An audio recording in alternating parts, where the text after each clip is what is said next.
some people see mistakes as failures. The older you are, the more you'd like to share your experiences. It comes back to you being the best you can be. Technology, I can make sure this damn thing never ever break. But with humans, there's never ever a solution that fits more than maybe one or two or three people. There's so many more jobs. There's jobs that we don't even know. It's a very well-known part of their job. But can they do it? We're a home on steroids. So what happens in your home life, you will get twofold in aged care.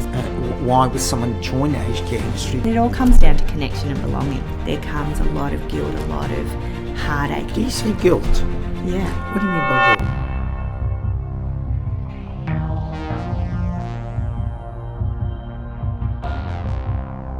guilt? Sydney's been very good. Very, lots of good chats with people. So that's, So just it's all probably this trip is all about people and culture. So just trying to understand how other people are working with people and stuff. So I'm meeting with my very first boss after this, and she does people and culture throughout many different industries. So I just want to touch base with her and see what she's seeing and the new things and stuff like that. So that's sort of what, I don't know, there always seems to be a theme about things that you're doing. Yeah. And maybe we can talk a little bit about that then, because you're on that journey of discovery. You've learned a few things. You still want to learn more. Yeah. So that's really good. Okay. And then incorporating that into So what's HP. people and culture? It's like a new thing, replaces sort of HR.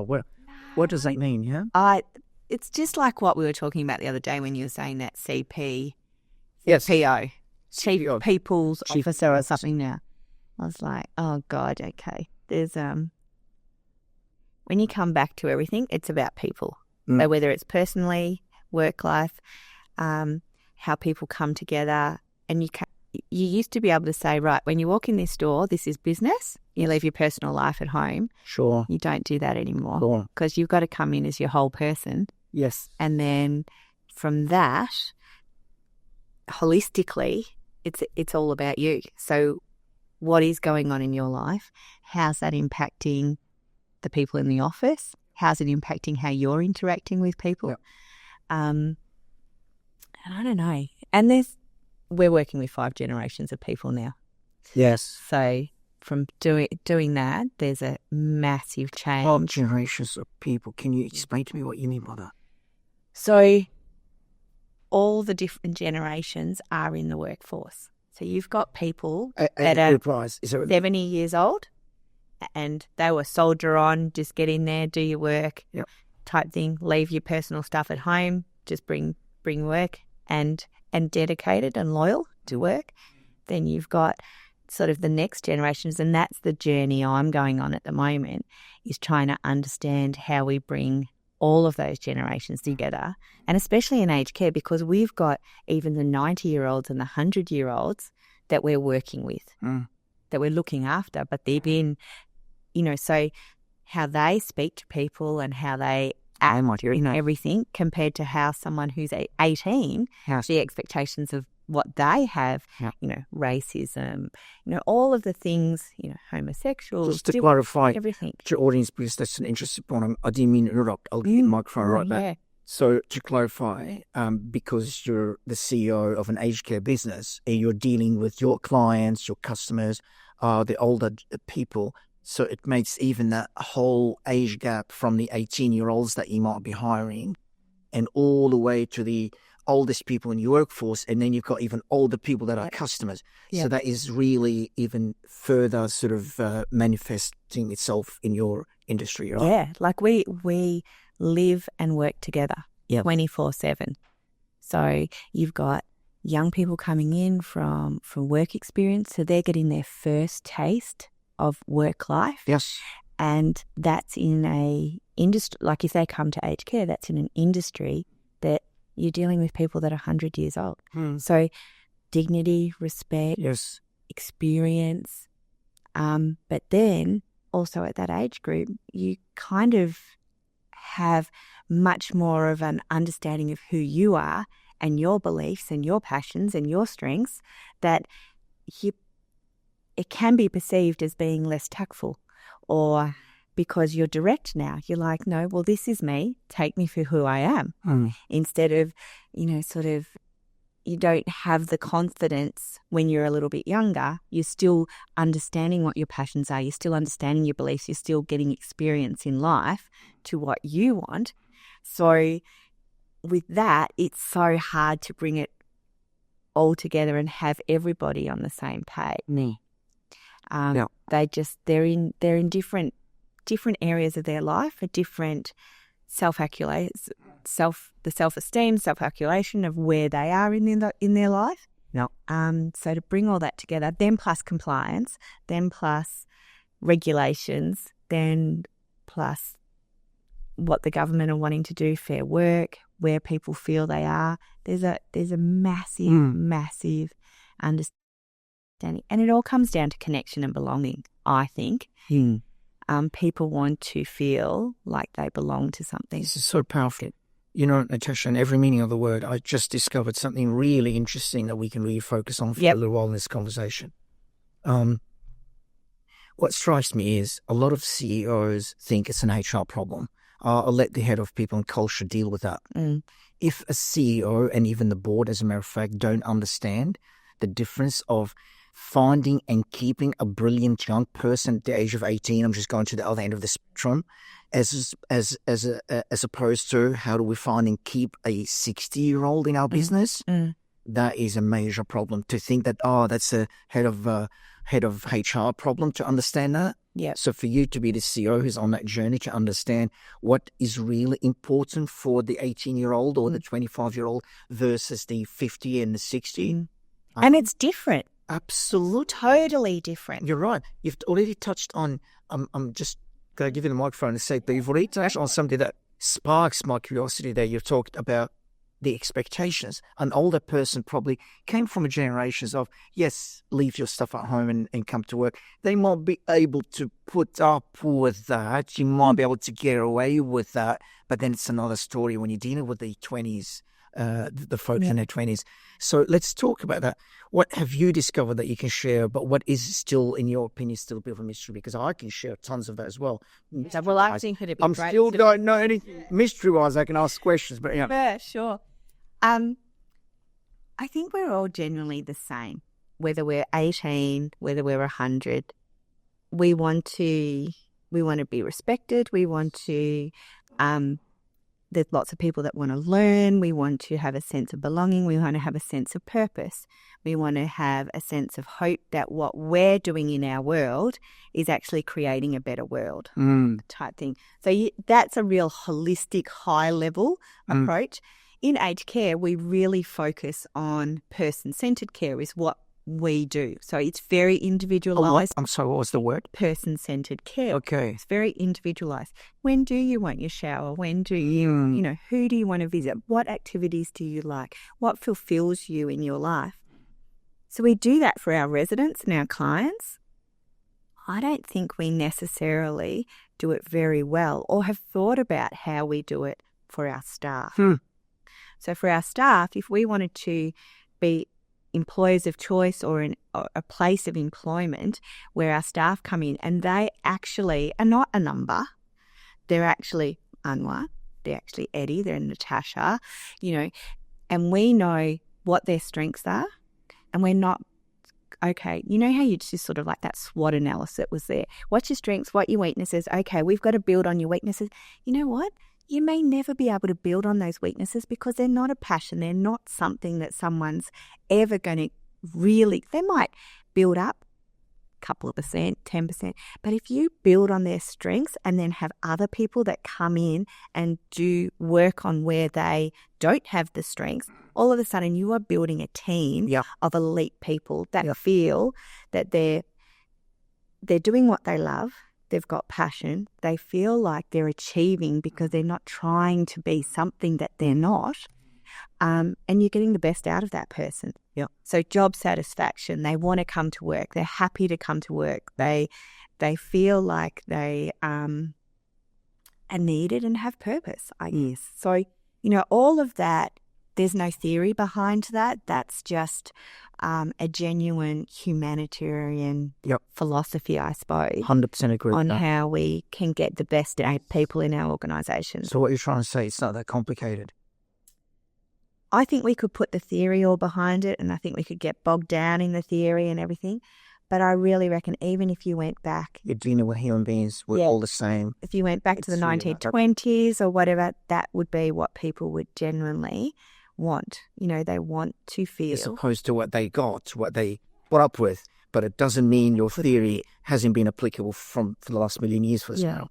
I mean, I was just in Italy, right? And we went and saw Pompeii. Okay. So in there, I'm like, oh my God, look how they built fireplaces. Look how they built their kitchens. Look at the rooms and everything. This was thousands of years ago.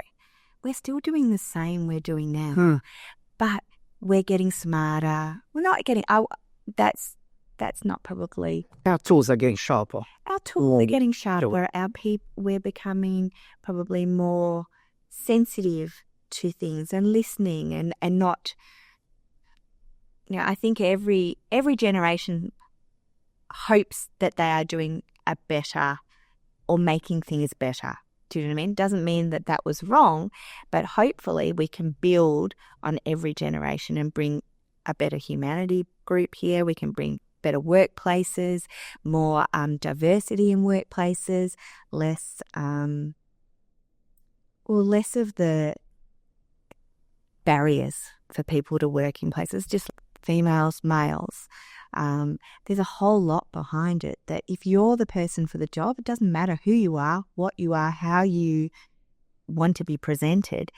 But if you're the person for the job and you can get the job done, that's who you want in that job because they've got the passion for it type thing. Let me ask you this. Yeah. Really, I'm so glad we're talking about this, and I'm so glad you're on this journey. I've already learned something from you. I've already feel that as a CEO, I need to focus on some stuff. But I want to ask you something here directly related to what you're saying. At Martian, we have this obsession when it comes to job satisfaction. We feel the most foundational aspect of all of that comes down to your opinion is heard. Yep. Your voice is heard. You have a seat at the table. We describe it in different ways, but it's the same thing, yeah? Yep. We believe that's so foundational that can connect with all the stuff that you sort of talked about. Can you speak to that? So I think everyone needs an opinion. But that opinion may not be taken on in a business point of view. Sure. Now, there's reasons for that opinion not being taken on. Of course. And I think even if you've got an opinion, but if you can understand why your opinion has not been followed through, then you've been heard. Yep.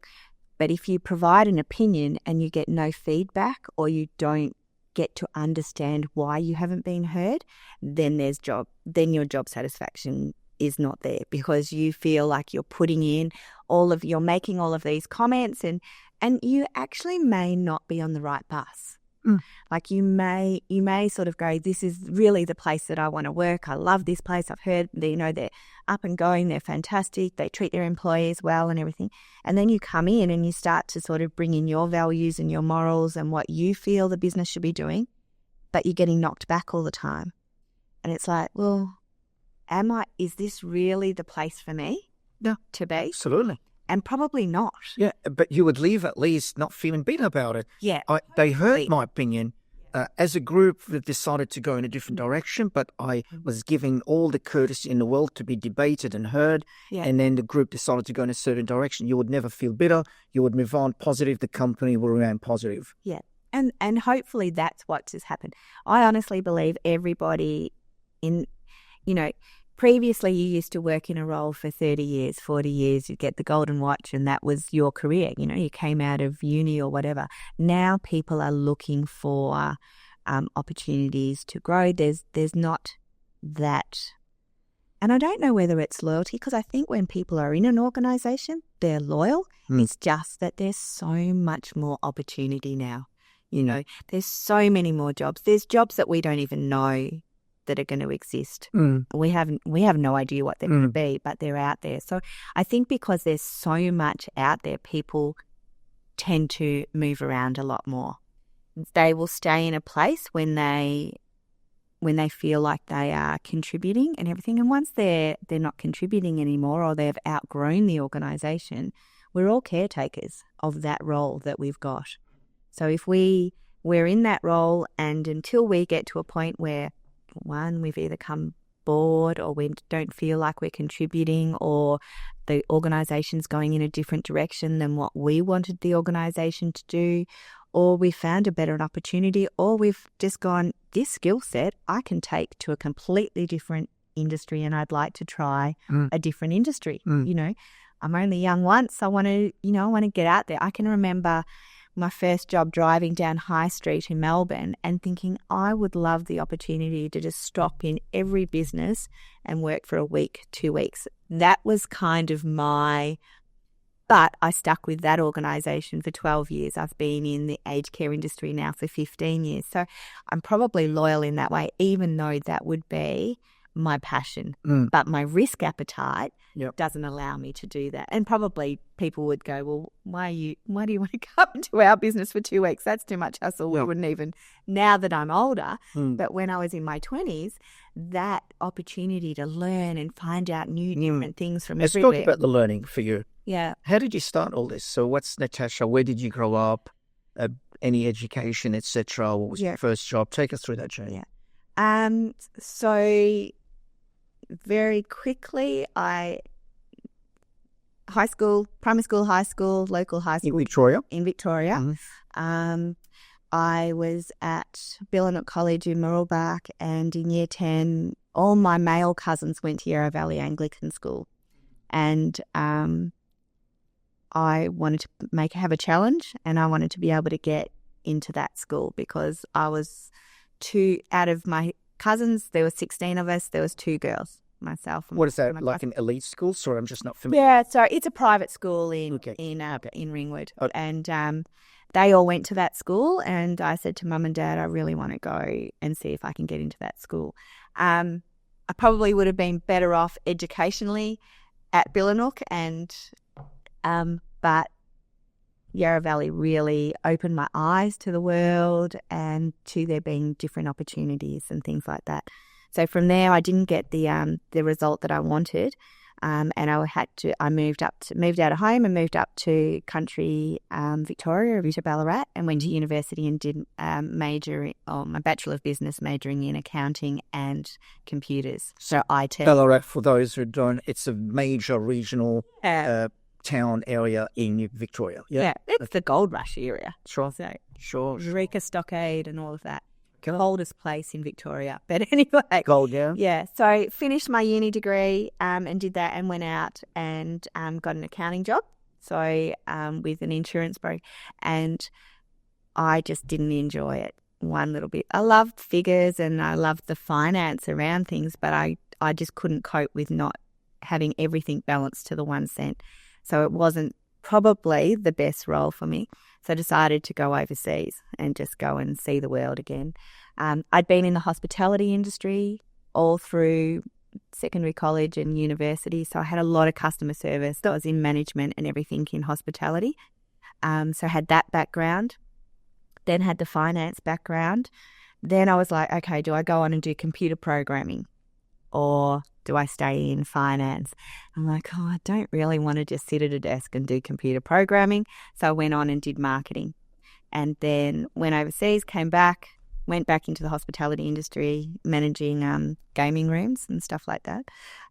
Then started up 3 retail stores with my mum. Worked on a family farm. What kind of retail? So homeware and children's wear. Oh. We did. So we started the first one. And my mum and dad had a flower farm. So we worked every school holidays, and I can remember crying and thinking, all my friends are out there playing and dad's making us work and everything. But it was a really solid understanding of work ethic and effort and everything. Then with the hospitality came a lot of customer service and customer interaction, so that helped. Then again with the retail, again, customer service, managing your own business, finance, managing people, so staff management and so forth. I think we got up to about 25 staff. Then from there, I did a diploma in marketing and then moved back into the IT industry, but moved into the marketing side of the IT industry. Was there for 15 years. We ran big, massive events at Coolum and, so that was another place where I learnt so much, and I had incredible bosses that just were so giving of their knowledge and so giving of their lifestyle. Had my 2 children. I literally, with Brittany and Cooper, I had a month off with Brittany and 2 months off with Cooper, and I was able to take, Brittany came up to Sydney, and in her first year she had 12 trips to Sydney, and she'd be on the desk. This was 21 years ago. She'd be on the desk, I'd be working, and Brittany would be there. And when I was doing events, the business flew up my mum. She looked after the children, and I continued to do the events. So really, I think what we do, we talk about working from home and we talk about flexible lifestyles and stuff. It's been going on for years. And I think that's really important. I know we've spoken about if someone gets something done and they get it in this time frame and then they leave and go home at 2:00, that's fine. Yep. This is the work that I need done, and it's out of, and that's for our business to succeed. If our business succeeds, then you've got a job, we all get paid, and we're all in a happy place type thing. So that was sort of my travel. Then I got made redundant, and I thought, right, it's time to be a mum. So I'm going to put Brittany through prep and Cooper through grade 4, and I think within 2 months I got a phone call from a girlfriend saying, we've got 1 computer in our aged care home, will you come and digitalise us and bring in computers and bring in software and everything? And I'm like, no, I'm not, I'm being a mum. She's like, you can't be a stay-at-home. I'm like, no, probably can't. So I said, okay. And then from there, that's where it was probably an incredible foundation to get for the aged care industry, because I had 6 months to 12 months to actually just interview everybody in the business, understand what their processes were, understand what they needed for the organisation, and then also be a part of the industry, so get a part of that industry. I've always loved people. I sometimes say, I don't take me away from people, but I find people very intriguing, and I find how people work, and you get the best out of someone just to be not a challenge but a real satisfaction. When you see someone smiling and they're living their, I know it's cliche, their best life, but they're living a life that brings them such satisfaction that they just awe this amazing energy around them, that people are attracted to them. Yep. People want to be a part of their life. Yeah. That's what you want to create in your home life. That's what you want to create in your business life. Because if you can have, and you're not always going to have happy people, because life is not necessarily happy, but if you can create that, then you create a belonging, you create people wanting to be there, and you create an atmosphere that is, people want to get up in the morning. They have purpose and energy. So from there, I then have been in the aged care industry. So I was the operations manager, and then the CEO of the organisation I was at, he was sort of in whether he's staying or going, and the board asked me to come on and be their acting CEO. And I said, no, I'll come on and be the CEO, because I knew that there had to be a lot of changes. We were going to bring in consultants, and we needed to change. More of a mandate. Yeah. Strong mandate. So they took me on as their CEO, and I was there for 8 years, and then I needed another challenge. I needed to grow. I thought, if I'm going to stay in this industry, and I really love this industry, I need to go to somewhere else. I need to learn different skills. I need to be part of another organisation. So I did that and moved to Donwood. And yeah, I've been there now 8 years. So I think COVID was an amazing challenge for people. And that was another real learning curve for me. Especially for your industry. Yeah, managing people and we're still trying to manage the effects of COVID.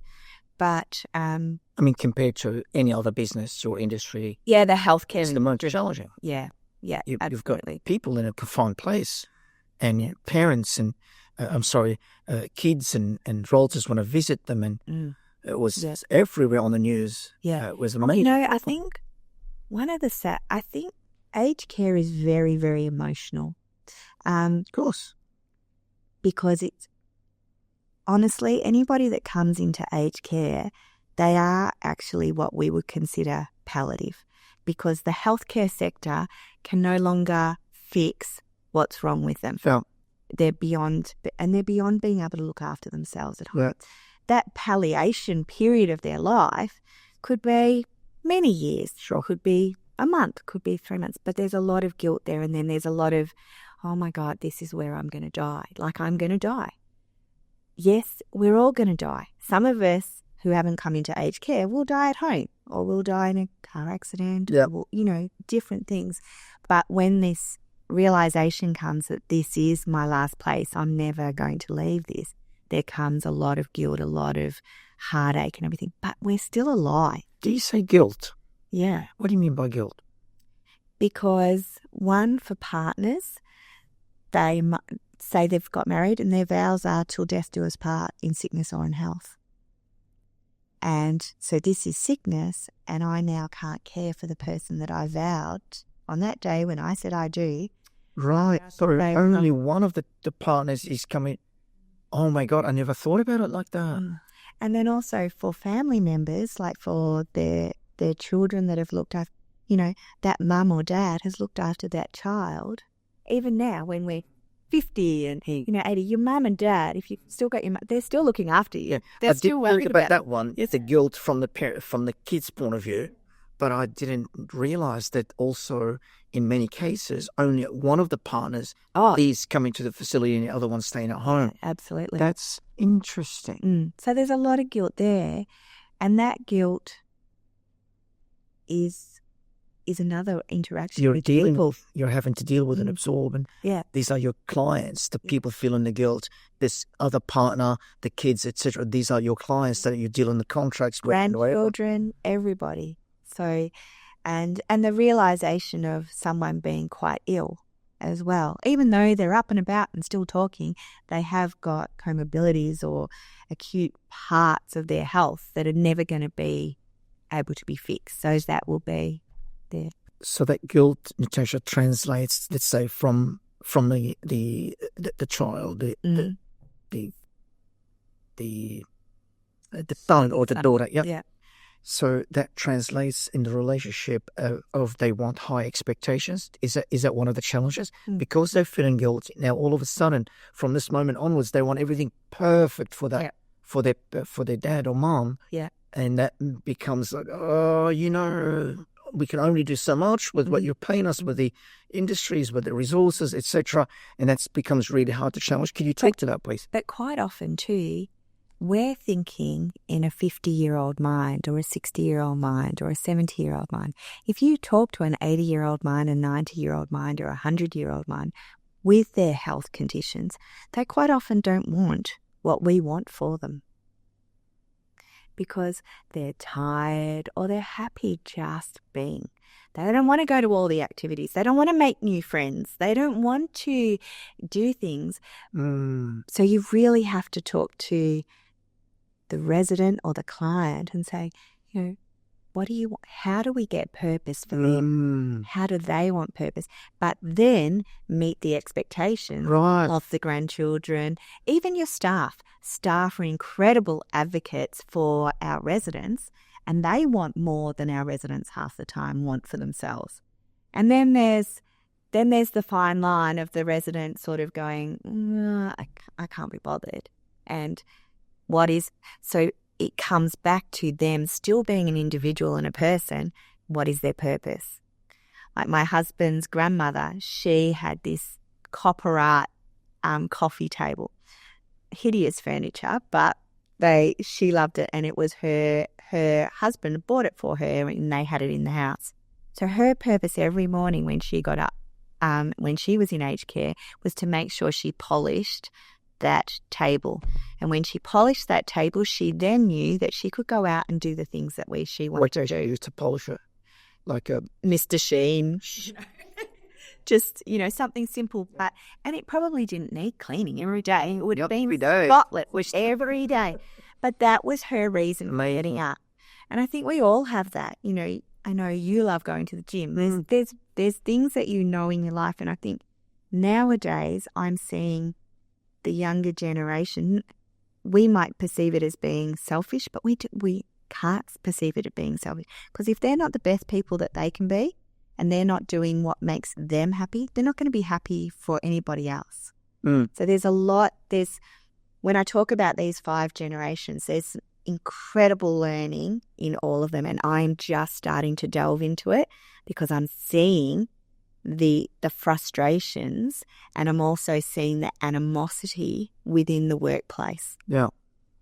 And right up to my 100-year-old resident who is racist, who is, a bit dog-headed and potentially doesn't respect women, or, just different things. And I'm just putting that as a very generalized. The other end of the spectrum. Yeah. But they're still alive today. And this is what I say to them. You're still alive today. And today, that's not acceptable, because we've learnt from the generations. We've learned how to respect and look after people better. And, sometimes you might go, oh gosh, an 18-year-old, you're setting up an event and you're doing all of these things, and they're like, well, I'm going to get my hair done, and now I'm going to get my lashes done, and now I'm going to get and you're like, but we haven't even done the grazing platter, and we haven't even done this yet. We've got all of this work to do. And you'll find the older people will just madly do all of that and then quickly brush their hair and come to the event. Whereas the other people have actually taken out time, they've relaxed, they've enjoyed themselves, they're looking good, they come into the event and they grace into the event and are beautiful while we're all still heightened. So that comes back to time management. How do we learn from them to know you've got to look after yourself, to then go, but we've still got these jobs to do, so how do we all get these jobs done so we can now all look after ourselves? We went a little bit off the track then, didn't we? No, not at all. No, absolutely brilliant. Just a point that I'd like to cover, which is, so I know Donwood is sort of, where is it in Victoria compared to Melbourne? How many hours drive? 32 minutes from Melbourne. Oh, that's not far at all. Yeah, it's not far. You could be living in Melbourne and working there for this matter. Yes, yeah, we're just on the skirts. So we're still Metro. Yeah. Metro Melbourne. Yeah. For some reason, I thought your country kind of Victoria. Sorry. Well, we're out in the mountains and everything's so beautiful. Still out there, but yeah, we're still pretty close. Even better. Yeah, okay, so it makes even the question more relevant. Yeah. Victoria is a big place, 5 million people, whatever, live in Victoria. And the Melbourne region sort of encompasses your area, at least 2 million people, right? Yeah. Okay. For a young professional that's sort of within the vicinity of where you are that potentially can work at Donwood, especially a young woman that can be inspired by someone like yourself with the journey you've been on and what you've accomplished. Yeah. What can you offer for them if they were to want to work for Donwood in terms of being mentored by you and the kind of environment that you can promise you can offer for them? Yeah. We bring on lots of people. I love bringing on young people, and I love going to the local schools and seeing what area. And in the local schools, I'm part of career speed dating. So we'll go and sit and we have all the year 10s come in and they talk about different industries and how you've got to an industry. I think for me, part of my mentoring is choose something. It doesn't matter what you choose, because I've changed. I've been in hospitality, I've been in retail, I've been in IT, I've been in finance, I've been in marketing, I'm now in aged care. Like, that's 6 different industries in my lifespan so far. And every bit of what I've learned, I've been able to bring across. You may have specialties and, specialties in what you want to learn, and so, but it's still the basics of business and the basics of people is, and understanding people and learning from people can be brought into any industry. You can go across to any industry. And I think that's what young people quite often, when we go in the career speed dating, they're like, we don't know what to do. We don't know what are we going to do? It's so common with young people, One of my things is probably to say, do something with business, bring a business in, because if you've got business foundations and you've got a genuine understanding of that it's made up of people, it's made up of finances, it's made up of innovation, it's made up of communication, planning, all of that, then customer service, you've got a basics for anything that you want. And then go and volunteer. I think we've lost volunteering a lot. People are too very centric in what they want to do, and I'm so busy, because there's so many opportunities out there. You can fill your life like ridiculously. But take the time to go and work in industries. Anyone will take you in on as a volunteer. Go and work in there. Go and see how it is and see how it makes you feel.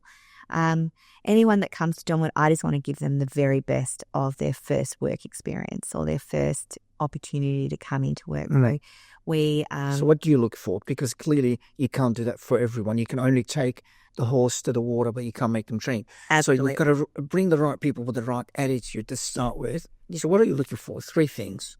So what I'm looking for someone who is probably a learner and open, has good communication skills so that you can talk with them. If you've got someone who's very closed, I feel that they won't express what they want to do. They won't be able to articulate where their passions are or who they are as a person. Give a young person that could be listening to this an example of what it means to be open. Give us an example. So for a young person to be open, they need to have the self-esteem. They need to have the courage to be able to talk about what they want and what they want to achieve. What example? So, for instance, if they came out and said, my passion, or what could we say their passions were? I need to really think. If I bring it back to the healthcare sector, so they go, I really love working with people. I really want to work with people. I love caring for people. And quite often they'll come in and they'll say, I just love I love talking to the elderly. Well, that's great. Good start. But do you know it's not about just talking to the elderly? That follows through. Yeah. What else? There's a lot more that's deeper in that. So then you've got what their passions are and what they enjoy in, say, their personal life. Then how do you bring what they enjoy in their personal life into a work life and doing tasks? And so do you know that, yes, you can talk to people and that's lovely, and part of your role, say for instance if you came in as a carer, would be looking after people and showering them, toileting them, assisting them. They might fall, they will potentially die. There's a whole lot behind that, but one of your main strengths and one of the things that you love to do is talk to people. Well, while you're showering them, you can talk to them. While you're toileting them, you can talk to them. So all of a sudden you're incorporating something that you're passionate about while still doing what's required from a business point of view. Okay. Come back about the open, which is a really interesting point, and I thank you for bringing it up. Yeah. But just to make sure we explain that to a young person that could be watching this, I have an example maybe. Tell me if it's relevant. One of a very, very... someone in our business that has got a great potential, and he's done a pretty good job so far, and he has a huge potential. There's something about them really, really very rare, right? That is the potential that I see. However, if I was to be speaking with them, for example, about something, it is 100% clear they did wrong. They find it so hard to say, yes, look, I'm really sorry, that was wrong. Let's now talk about how we're going to make sure this doesn't happen again and stuff. It's not as if I'm trying to humiliate them. I speak with them in every inspiring way when it comes to, so look, I just want to make sure you understand that this is wrong. We discussed this before. We can't do that, and this is why. Yeah. You understand the ramification of doing that. We all understand this is bad. They don't have it in them to open up and say to you, look, you were right, and I was wrong. And this is for us so foundational. We always say you've got to be so cool about saying, yep, this is my mistake, no problem. I'll own it. Absolutely. And you owning it, thank you. And you would never, ever be punished for that. If anything, you'd be celebrated in the sense that this is so cool that you do that. And as well as, so that's the first part of it, of to also be able to say, look, I'm not good at this. I'm very good at this, but I'm not good at this. I suck at this, etc. So, to be comfortable to open up and talk about that. Yeah. We create every single requirement, in my opinion, in this company for you to be comfortable to do that. Yet I've got this one person, maybe a couple, but one in particular with a huge potential, but who would never be talking about anything that he did wrong or he's not good at. Yeah. So is that the kind of example? Yeah. So from that, mistakes is how we learn. So I suppose as a culture and as managing people, how do we? Because some people see mistakes as failures. And depending on their upbringing or what happened, they're potentially got to prove all the time. So to admit that they've made a mistake or to see a failure or something may really crush that person. So it's sort of trying to understand, well, okay, if they have made a mistake, what are the learnings that we've got out of it? How do we move forward? And do they really understand the mistake that they've made? So being open comes back to self-esteem, I believe, too. Quite often you won't be open because you're worried about what the person's going to think about you, or you're also worried about how they'll perceive you and do they think that you're capable of doing the job if you're admitting that this is one of your weaknesses and you really don't know. So you're made out of it. You're making that connection. You're saying, if I've got low self-esteem and therefore I've made a mistake, I'm now afraid that this mistake will be a window into my weaknesses or my issues and stuff. Is that why they don't want to open that window? They don't want to talk about it? I think so. I think that's amazing. I've never thought about it. You just helped me to potentially see it. Because none of us want to be perceived as not being able to do things or anything. We all want to be at our best type thing. Yeah. So if we have something that we know we don't get or we just don't understand it, we've got to build up our teams around us and our businesses have to build up if you see so much potential in this person, but there's an area that is just driving you nuts that you just can't get through. Why can't we get through that? What's the barriers that are here? So what advice do you have for me that I could do with this person? I've thought about a couple of ideas I can share later, but what advice can you give me to deal with this person who doesn't open up about weaknesses or mistakes that they made? So I'd probably be understanding what are the mistakes, like how is those mistakes being made? Is it in one area type thing? Is this really something that they just, one major area? There's one major. So for instance, you're on a cricket team and you're the batter or the bowler. Sure. Right. But everyone's got a bat. Even the bowlers have got a bat, but they're crap at it. Yeah. Do you know what I mean? So we're setting them up for failure every time, but they've got to come in. Sure. So it's understanding what does this person, like, are we setting this person up? Okay. No, it's 100% part of their job. It's 100% understandable. They need to do that. Yeah. It's very well-known part of their job. But can they do it? Even though that's their job. They love their job. That's what they want to do. No one forced them to be that job. They would never want to do anything else. I know. Yeah. Okay.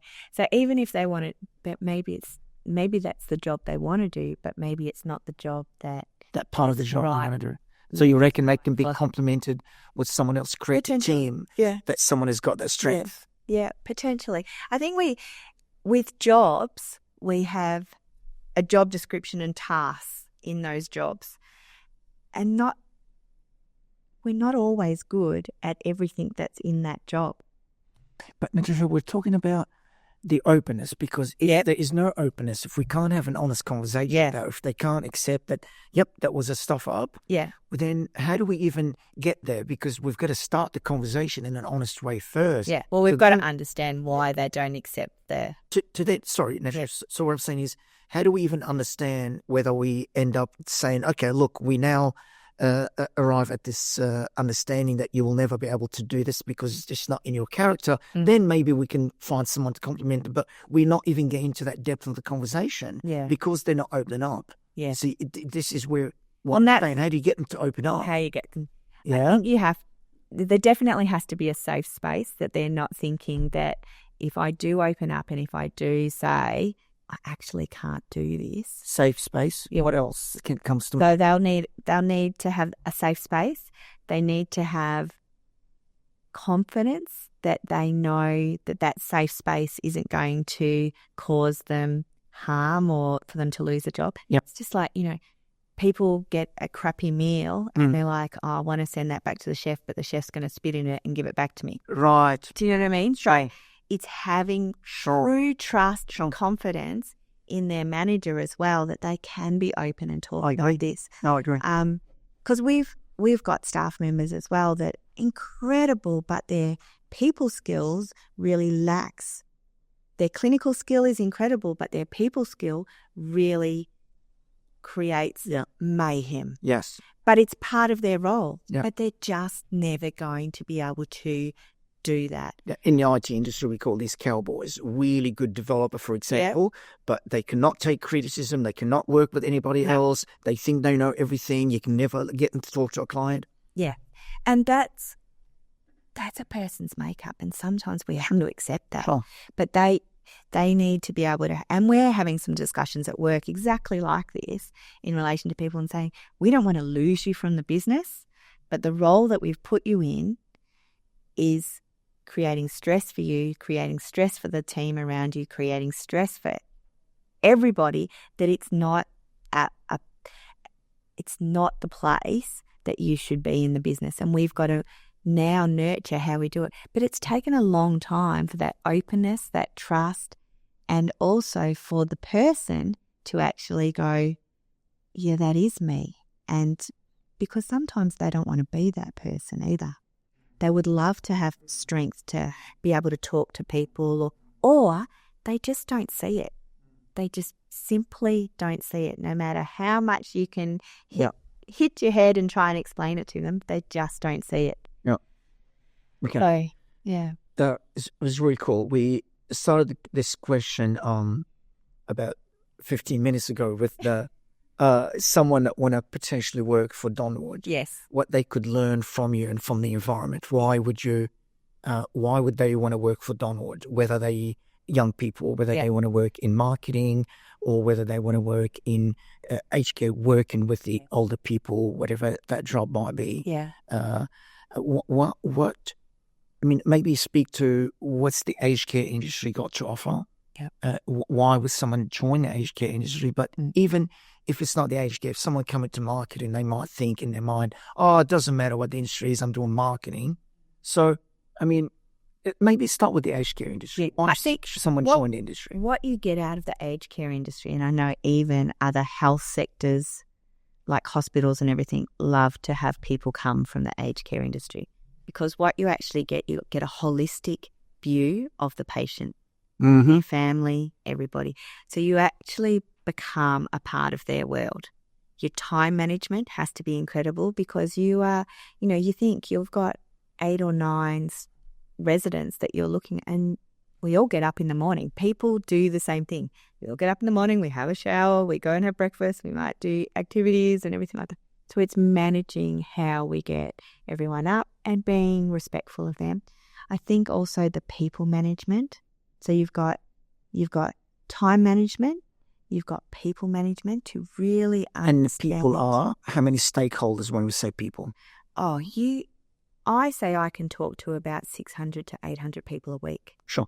For someone, a young person working in your industry, they would have interaction with 60 people a day. Okay, so if we boil that down to the stakeholders, so for example, amongst those 9, did you say about 9 or 10 residents they could be looked after? Okay, so you've got the resident himself, but then you've got maybe the expectation from the parents and from the kids and the grandkids, and you're dealing with your colleagues and you're dealing with your boss. Speak to that dynamic, the categories of stakeholders. People. Yeah, okay. So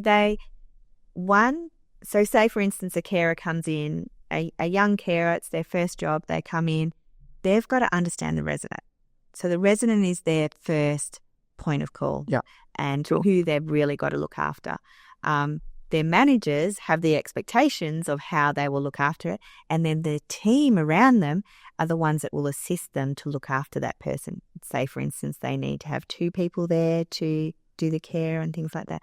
So not only does the person who comes into work have to understand how they put that person that they're caring for at the centre, they also have to understand how they manage the expectations that their manager has on them and their workload and how they interact with these people, but then how they get the best out of their team so the team are helping them to be the best person. Yeah. So for 4 stakeholders, how about the kids and grandkids and stuff? Yep.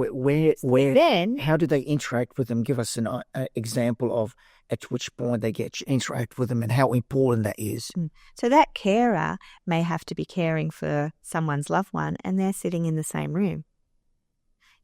Because that family may have, some other families will leave the room, but you've then got to show your compassion, your respect, your dignity for everything that you're doing. So let's say the kids are visiting. Yeah.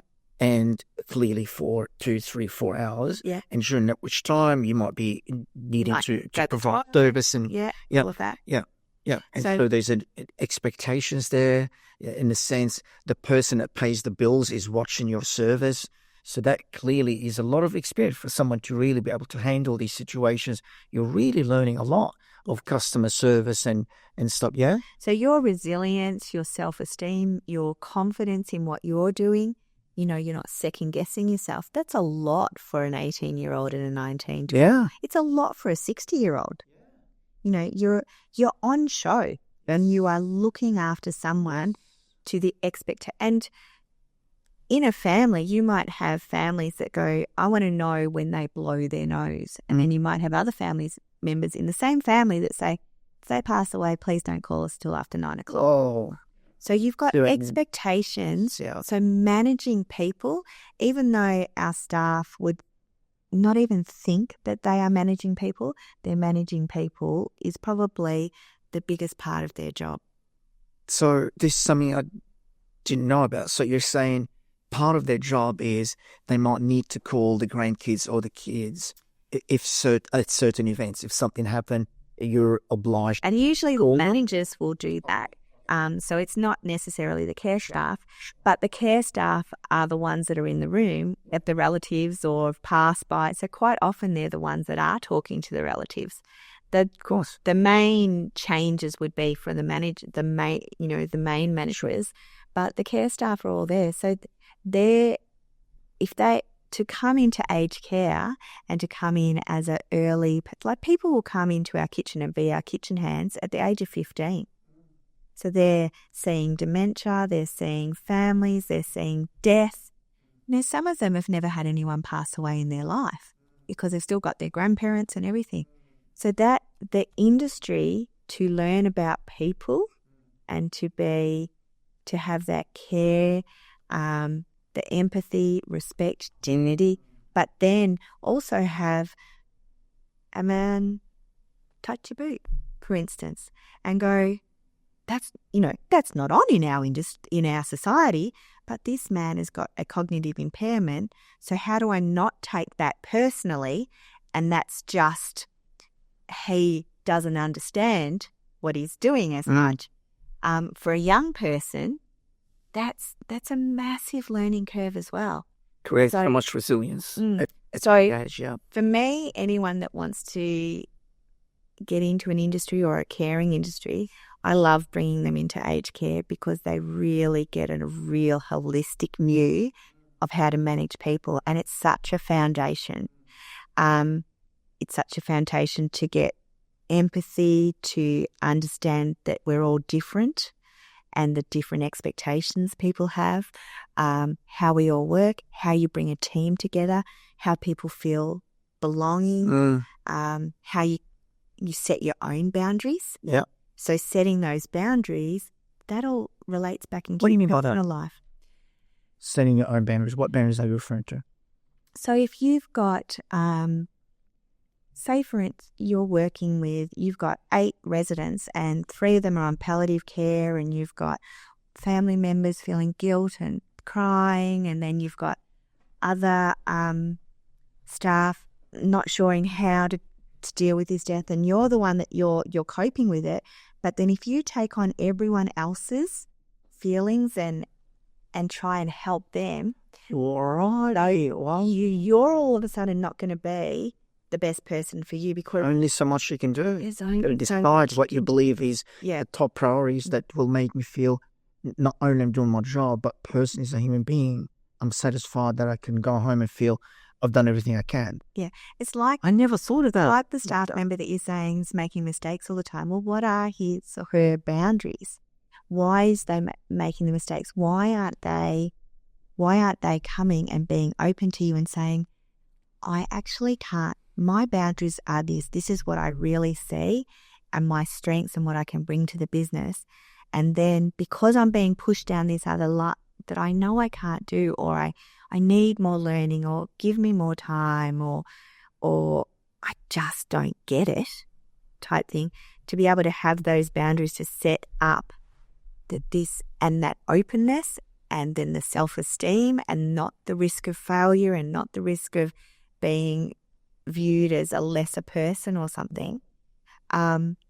It comes back to you being the best you can be, understanding how you be the best you are from the day you are born to the day you pass away, and all that learning in between through your experience and everything is going to be different. I've got different staff that have had, this is my experience in death, and then they've seen death another way, and they'll come to me and go, yeah, but what about this? And you go, okay, that's another way of seeing things, because I'm just a mentor. I'm a mentor on my own experiences, on what I've learned, what I've talked to people about.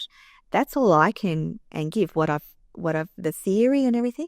Other people will come because they've travelled a different journey to me in this world, and if I'm not open to listening to their journey as well, I'm just going to go down a tunnel that's going to be very closed. Okay, so reasons why someone want to work in the aged care industry. We wanted 3 reasons. Yep. Reason number 1 is you believe. Reason number 1, I believe they'll get a real holistic view on a person. Okay. So if they are a people person or they want to get into the healthcare sector, I think from that we're very broad. We're a home on steroids. So what happens in your home life, you will get twofold in aged care. So you will get so much experience. Sure. About learning for the breadth of the experiences that you walk out with. Yeah. And what else? Number 2. So number 2, your people skills. You will learn to manage people from the age of 15 to the age of 100 and every diversity that you can think of. Because again, we have a big we are people-centric, like totally people-centric. Yep. Schools are probably a bit the same, but they're very structured. We're actually living people's lives. Okay, so you've got a resident can't go and hide. If you're in a school and you're frustrated, if you're in any other business, even in a hospital, you can contain yourself. But in aged care, that is our residents' home. So if they're having a moment, it's not a behaviour necessarily. They're just letting out. They can't go and hide themselves in a cupboard.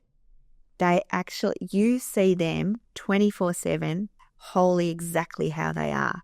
We can't. At home, if you're having a moment, you can go and sit in your room and no one bothers you. If a person in residential aged care goes and sits in their room, it's like, oh, are they okay? What do we do? Okay. So from a holistic, to be able to manage people, if that's something that you, even you want to get into HR, if you want to, be a CEO. Yep. The CEO of the AFL, Adam, he came and did a talk and he said, if I had have known that my role as a CEO was mainly people management, I would have said to people, nah, never. He goes, but honestly, my role is people management. Okay, so number 1 was the breadth of the experiences that you would acquire from the healthcare industry. Well, healthcare. Sure. Yeah. Number 2 was the people skills. People skills. Number 3? Number 3 is I would like to think that it's an industry that can mentor people into any industry that they would like to go into. So if they want to go, because we have it all. Mm-hmm. We have hospitality, we have marketing, we have finance, we have administration, we have caring, we have gardening. We have interesting. An average person doesn't realize that. I don't. I'm just learned this. My industry was IT. I was taken into the aged care industry to bring in IT. Yeah. Programming. Yeah. That's why I'm talking to you. Every week. In terms of IT and technology. Yeah. Exactly. Yeah. We bring in every industry. Transport. Gosh, I could name so it's such a foundation. No, transport. I know. It's like a village. I mean, do you call it in many ways villages? We call it a village. Oh, my God. Yeah. So for someone who doesn't know... Take the village, the word takes a village? Yeah. It's so true here. Yeah, it is. It takes a village. And our village can give people... I've had so many young people that anxiety-driven, don't know what they want to do, are lost. Bring them in. You've got a nurturing environment. Yep. You've got an environment. I can put them on the front desk. They can learn the computers. I can put them in the cafe. They can be a barista. I can put them driving the bus. I can, if they've got that age, I can put them out, teach them about horticulture with the gardens. There's so much that we can build especially for young people, to give them that self-confidence. And I've had so many success stories where people they've loved the hospitality side of it. They're now going and managing restaurants. They've loved the financial side of things. They've gone on and done their CPA. So those kind of things just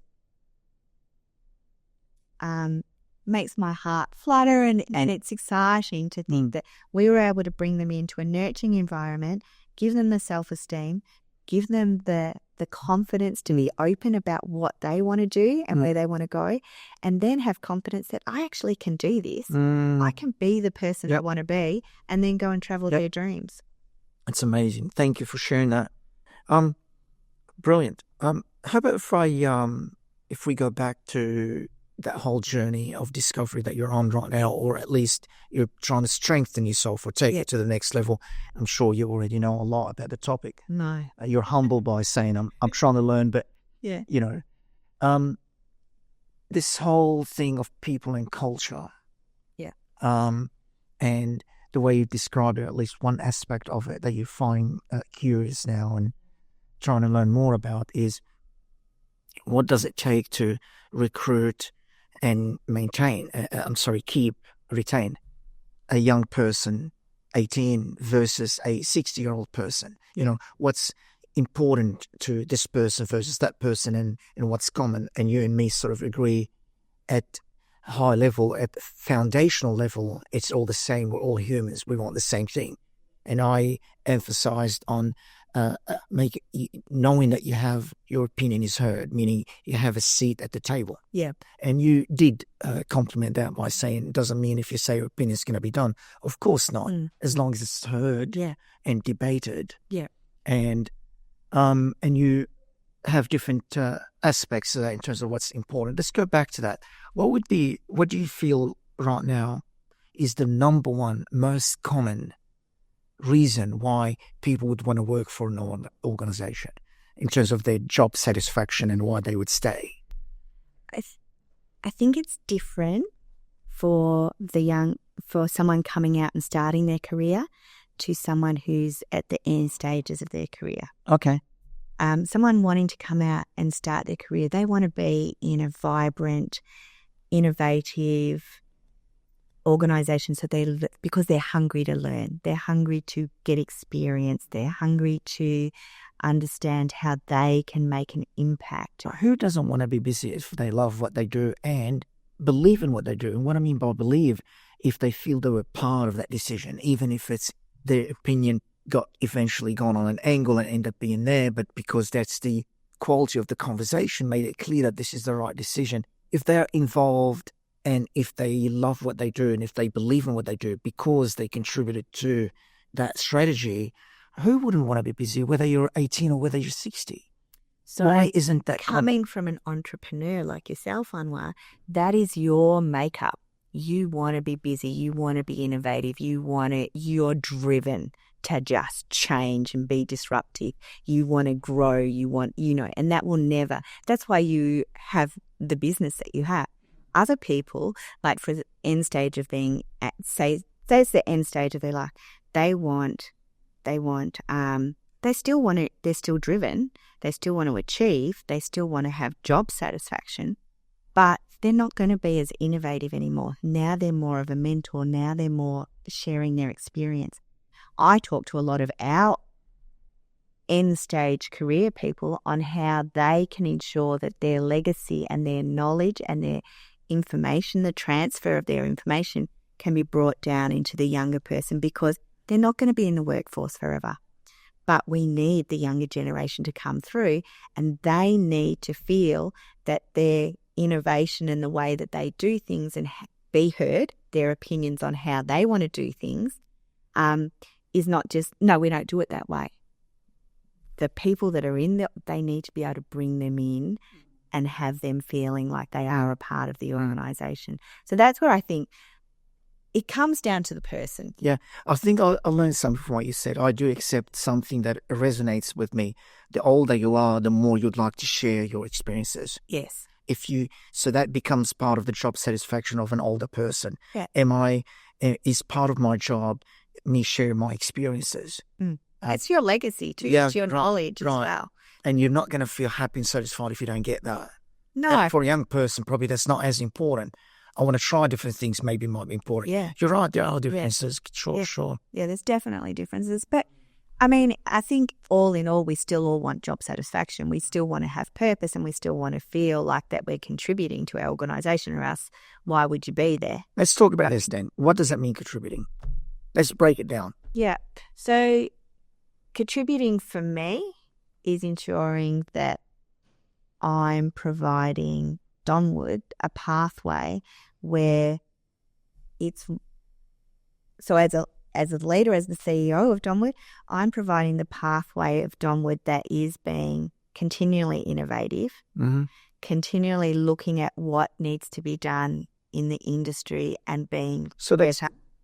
The sustainability and the future of the business. Sustainability. Make sure it's still got the prosperity and the prosperity and the sustainability. Yes, that potential. Great potential. The future is looking bright. I mean, that's at high level what you want to achieve, right? So for us, our business is caring for residents. So that's the heart of our business. Sort of. So I need to have occupancy. I need to have residents that want to come here, or else I don't have a business. Yep. But if the care isn't right, then residents aren't going to want to come here. That's 22, yeah? Yeah. So my staff are critical to sustaining our business, every single one of them. And they are the reputation, they are the brand. So even if they go out and they're talking to someone in the supermarket and they potentially were to be derogatory of older people or something like that, that's my brand. They should never think like that, because then they're not part of the Donwood culture or the Donwood expectations. Because if they're talking to someone out there and they're saying, something about an elderly person that isn't nice, that person is going to think, but you work in an aged care place. I wouldn't put my person there if that's how you're thinking. And this is just one person out of my 180 staff. 100%. But they are the brand. So that culture, that philosophy, that understanding of who they are in the organisation, that needs to be, we're saying business and personal are different, used to be, in our worlds when you leave your personal stuff as you walk through the door.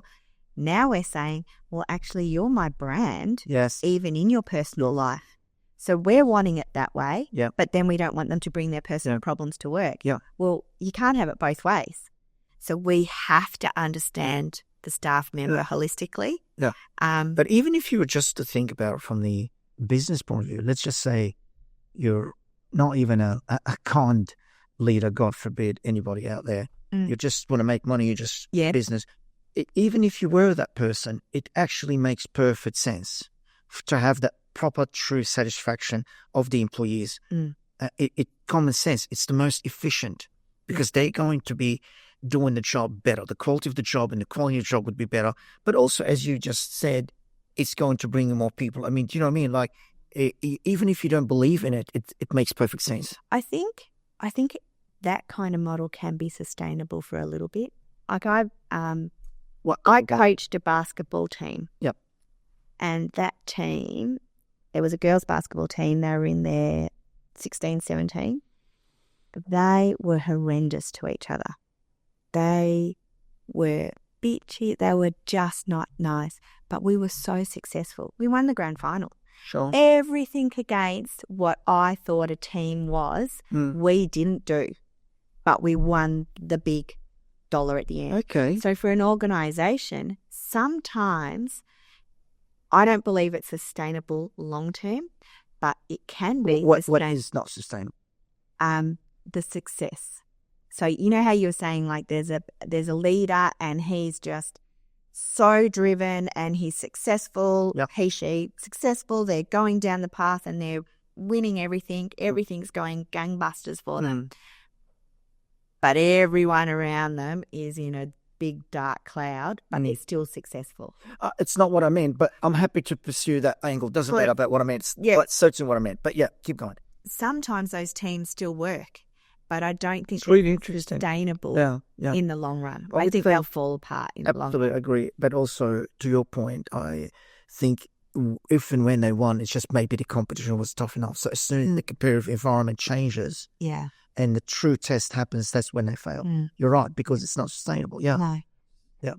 And now, what I meant was, it's only the logical thing to do, even if you weren't, even if you were just a pure scientific as a board or you're not even a nice person or a human being and you just want to do it logically, just logically, based on shareholder value, you will realize that the only way to do it is for people to be happy at their job, which they will end up saying the right things and they will end up more people coming to your business and all. So I'm just saying it's even stupid not to understand how important the job satisfaction is and that people need to be heard and respected and whatever.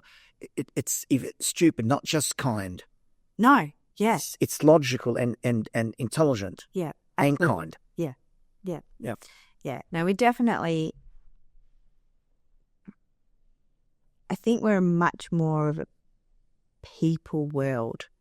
We've got a real absolutely. People are demanding more. There's more expectations, and I think people are starting to know who they are. Yeah, there's a lot more anxiety, and a lot more whether that's out there. Looking at, it's really interesting just for audience to understand what we're talking about here. Look at all the industries in the country, in the world. Therefore, same thing. You've got, and maybe you please contribute to this because I don't know as much as you do about this topic. We deal with our product, which is the software product. Yep. But we deal with the customers. Yep. Right. If you look at Coca-Cola, at every almost large company that we can think of, mining, industry, manufacturing. Most 90%, I would say, of all the industries out there, they have a product, which is either hardware or software. Let's just say, and then they've got the customer. So of course they have the customer is important, meaning the customer management, meaning that the customer service is important for them. But that's the challenge that they have: producing a good product and dealing with the customers. Yeah, you do have your product is people. Yeah, and you still have the customer, which is the son and the son and the daughter and the granddaughter and all that. So you still have the same challenge that we do, but your product is people. Same with the schools. So these two industries are so unique, aren't they? NDIS as well. Yeah, it's so unique to anything else. Can you speak to that? Because you must see it that better than me. Explain to me how they're different and what are the other industries that I might have forgotten about that are in that area as well. Yeah, well, I think you've got the healthcare sector, you've got the education sector, even the retail sector they have a product, but it's people dealing with people to provide that product, and I think that's the same. It's the same as any industry. There's just an employee and a customer.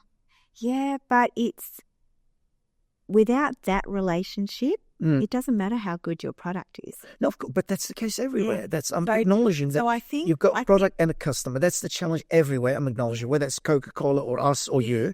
but you have another human element where your product is people. If anything, in your case, even more than that, because that customer, that product is their granddad or their dad, and there's even the guilt aspect of it as well. I mean, my gosh, it's multiplied by 10. Yeah, but I'm actually thinking, and this is all off the cuff, but I'm thinking, same here. I'm thinking we're the same. And why I'm thinking we're the same is my product is actually the care. Okay. Do you know what I mean? The care that care of people. I don't. So my product is the care. That's my service. If I get offended and I smash the keyboard when I'm doing some coding and stuff, which I do all the time. Yeah. I when I was young, I used to get a new keyboard every week.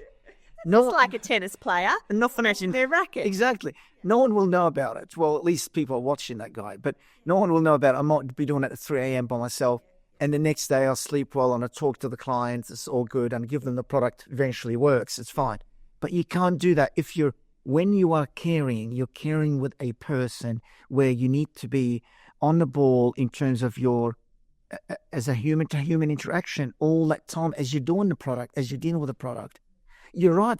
You're right with the retail, because that person is really on show dealing as their work is not producing product, is actually selling that product, but it's actually in a lot. You're right. There's something more interesting about that as well. Yeah. Yeah. But I still think our care is our product.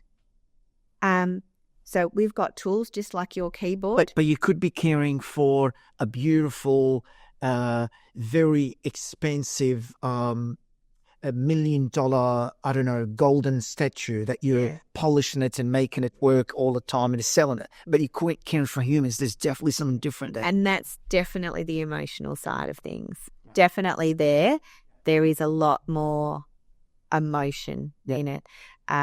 If you break that beautiful gold statue, you just make another one.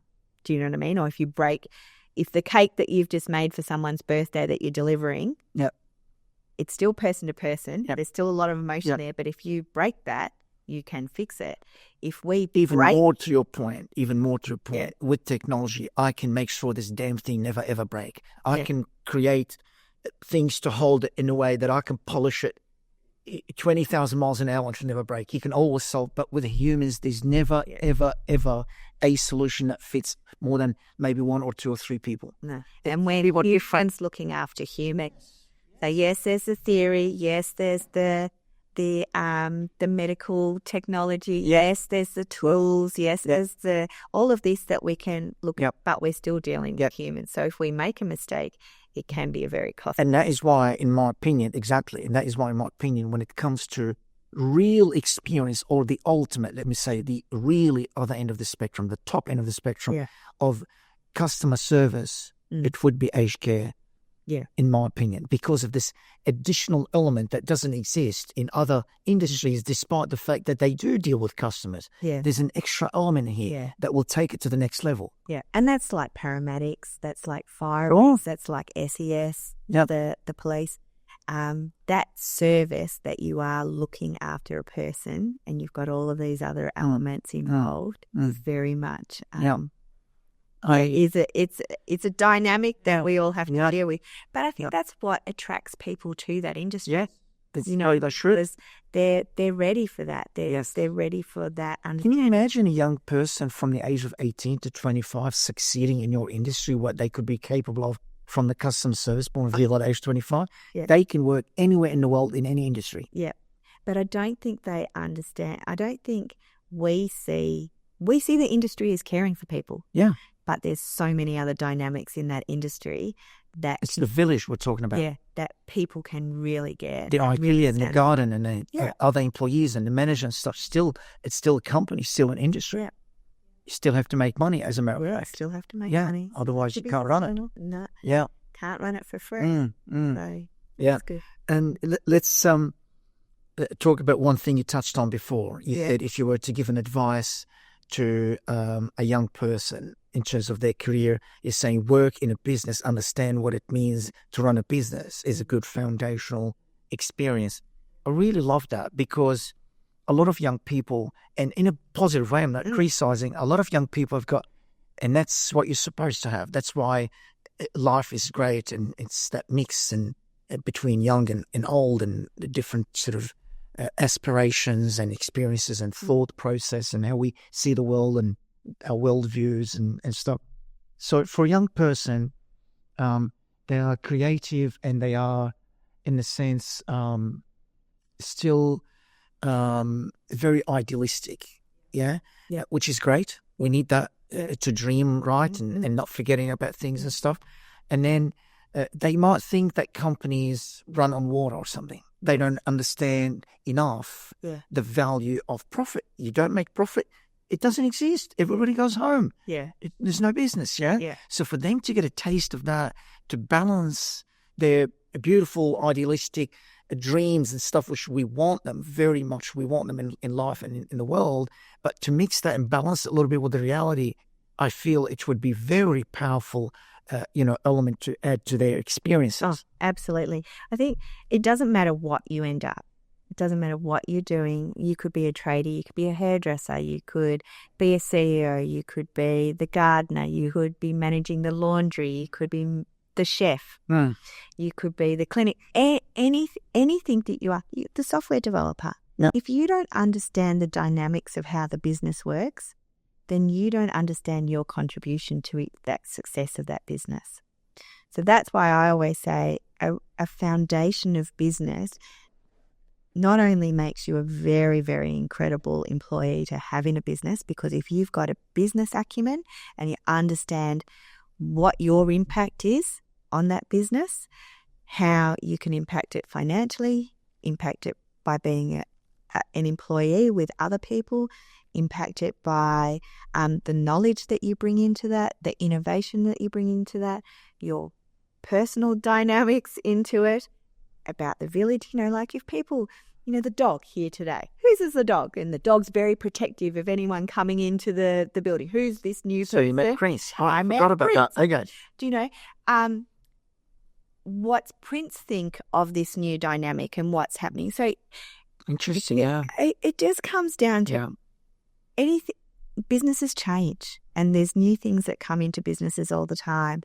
So if you can have a foundation, you can take your world to anything. Yes, I believe, but that's just and that's been from my experience as well. I set out and I'm like, I'll do accounting, but I didn't really think my personality with accounting, but I did that business background, and it enabled me to run my own retail stores. It enabled me to run hospitality, restaurants and hotels. It enabled me to run massive events in IT and marketing, call centers and everything. And now it's enabled me to run a home on steroids, bring every aspect of all of those industries in, but I still had the foundations. So even though I'm not a CPA or I'm not a clinician or I haven't had the theory in all of those, I've had that background, and then I have the passion and the love for people to be able to bring the best out of people. One of my biggest things is to be able to bring younger people into this world that is very complex, I feel, has so many opportunities that they're a little bit confused. What am I going to do? Because I've got so much I can do. Just stick your finger in there. Just put your foot on the ground, do something, and you don't have to do it forever. Go and change it and enjoy the world. Okay, 2 more questions and we're going to wrap this up. Thank you, Natasha. It's been amazing already. What is the ultimate attitude for a young professional that you would like to see in your business? I want a young professional to come in and be... They don't necessarily have to have strength in themselves, but be, and I come back to this word open, which is probably very, a bit fluffy maybe, but open to experience. So that's attitude, we're talking about. With attitude, open to experience, open to learning, open to building their self-confidence, and open to be able to build a trusting environment where they feel safe, that they can actually go, this is what I want, this is where I'm struggling, this is, so to be able to come and build a safe environment for themselves to succeed in whatever career they want. Okay. Brilliant. Thank you. And the last question is, what would be the ultimate work ethic in a young person that you would like to see if they were to be working in your business? So this is probably something that I struggle with at the moment, and that's just my generation versus the new generation, and that word selfish, which I think is potentially the wrong word. And I know resilience is also a word that's being bandied around at the moment that's has the negative connotation to it to, we'll just be resilient about that type of thing. And it's like, well, hang on a minute. I don't want to be resilient about it because we've got these issues. So for me, the ultimate attitude, if that's what we're doing, isn't it? The ultimate attitude. Sorry, that was the first one. You're more than happy for you to revisit. No. But now the work ethics. The work ethics. I want people to come in and put in 100% when they come. I myself put in more than 100%. But is that martyring? Is that where my generation? I don't know. So now it's trying to understand how you bring someone to come in and do their job, because I think I've heard lots of stories about, you have a side hustle. Well, I'm employing you and you're spending time on your side hustle. Where's the ethics in that? You want to be on your phone, and I want to give you the flexibility of being on your phone to call your family whenever. But then you want to leave at 3:00, whereas you've had 10 personal phone calls through the day. So I think as a society, we're trying to understand what that work ethic is now, because it used to be soldier on. You come into work, you just do your work and you leave. Sure. Were you happy? Probably not. Did you feel abused? Did you feel like you were used? Did you feel like you were worn out? Did you get burnout? All of that. To now, oh, well, I've got a side hustle and I'm just going to do that there, and I've got some, some personal issues that I want to talk about, and I'm going to talk about them in my personal work and everything. So where is that? I probably can't answer that question at the moment, because that's what I'm trying to work out at the moment. Where are those boundaries? You've got a job to do. I want to be flexible and I want to give you work-life balance, and I want you to feel like you want to be here in the workplace. But if I give you all of that, are we getting the job done? Yeah. And if we don't get the job done, then my business isn't running properly. Yeah. So that work... also, as a manager, we would have failed them because, I don't know, it's maybe too deep to look into it, but I'm thinking if I'm the manager and I've enabled that person to compromise on their work ethics, that is very damaging. You end up I'm encouraging you to steal, for example. It's almost like that.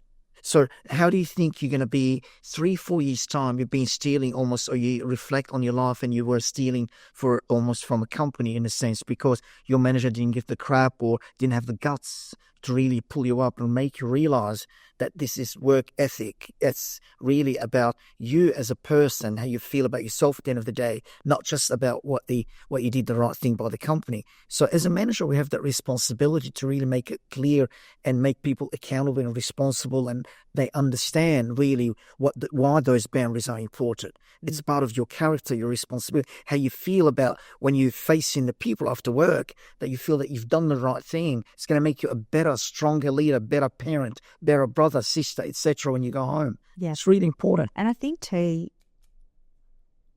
like I was listening to Kiss FM down in Melbourne, and they were talking about this hard hustle, and that's acceptable. And it's this next year.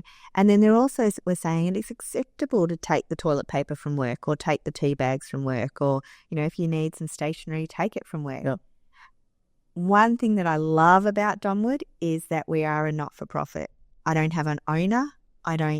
There's not, the community owns us. Sure. So it is the residents' money. Yeah. And that sits really strong with all of us. Yes. So if you're taking the toilet paper, or if you're doing something like that, or if you're doing a side hustle, and if you're talking about yourself personally for an hour when you've got an 8-hour shift, yes, that hour should have been there focused on the resident. Yes. If you need that hour to talk, we can make that another time. We could do it in your half hour when you're having a break, and then you've got 2 10-minute breaks as well. You've got 40 minutes, 50 minutes. Let's talk about you then, type thing, but not while you're supposed to be looking after the resident. Yeah. So for us, I'm a little bit lucky because I can sort of say, well, you just spent the residents' money on that. Do you feel that that's appropriate money? If I was owning the business and I was said, oh, you've just spent my profits, they'll go, yeah, but you're driving a BMW and you've got the holiday house and you've got this. It's not as impactful.